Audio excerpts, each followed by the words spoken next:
ക്രൂരമായ അലോസരപ്പെടുത്തുന്ന ഒരു വാർത്തയിലേക്കാണ്. മുംബൈയിൽ 12 വയസ്സുകാരെ ബംഗ്ലാദേശ് പെൺകുട്ടിയെ കൂട്ടബലാത്സംഗത്തിനിരയാക്കി.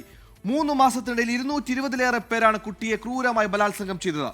കുട്ടിയെ മോചിപ്പിക്കാൻ നിർണായക വിവരങ്ങൾ കൈമാറിയത് മുംബൈയിലെ മലയാളി സാമൂഹ്യ പ്രവർത്തകരാണ്. സംഭവത്തിൽ SIT വരുമെന്നാണ് നിലവിൽ ലഭിക്കുന്ന റിപ്പോർട്ട്.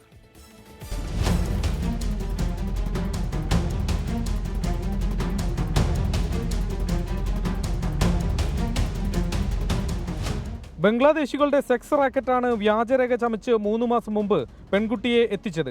പെൺകുട്ടിയുടെ പേരിൽ ആധാർ കാർഡും വോട്ടർ ID-യും അടക്കമുണ്ടാക്കി. കുട്ടിയുടെ ഫോണിൽ നിന്ന് ലഭിച്ച ജനന സർട്ടിഫിക്കറ്റിൽ നിന്നാണ് പ്രായം 12 മാത്രമേ ആയിട്ടുള്ളൂ എന്ന് പോലീസ് സ്ഥിരീകരിച്ചത്. 3 മാസ കാലയളവിൽ കുട്ടി നേരിട്ടത് സമാനതകളില്ലാത്ത ക്രൂരത. അപ്പോൾ എല്ലാ ദിവസവും ഒരു 3 to 4 കസ്റ്റമേഴ്സിനെ ഫോഴ്സ്ഫുള്ളി അവരുമായിട്ട് സെക്ഷൽ റിലേഷന് വേണ്ടി ഇത് ചെയ്യുമായിരുന്നു. അപ്പോൾ ഒരു 3 മാസത്തിൽ 223 അവിടെ ഐഫോൺ അവർക്കൊരു 15 Pro മേടിച്ചു കൊടുത്തിട്ടുണ്ട്. പുതിയൊരു മൊബൈൽ കൊടുക്കുക, അതിൻ്റെ അകത്ത് അവിടെ എല്ലാം ഡീറ്റെയിൽ ഉണ്ട്. ഗുജറാത്തിലെ നാദിയാദിലായിരുന്നു കുട്ടിയെ ആദ്യം എത്തിച്ചത്.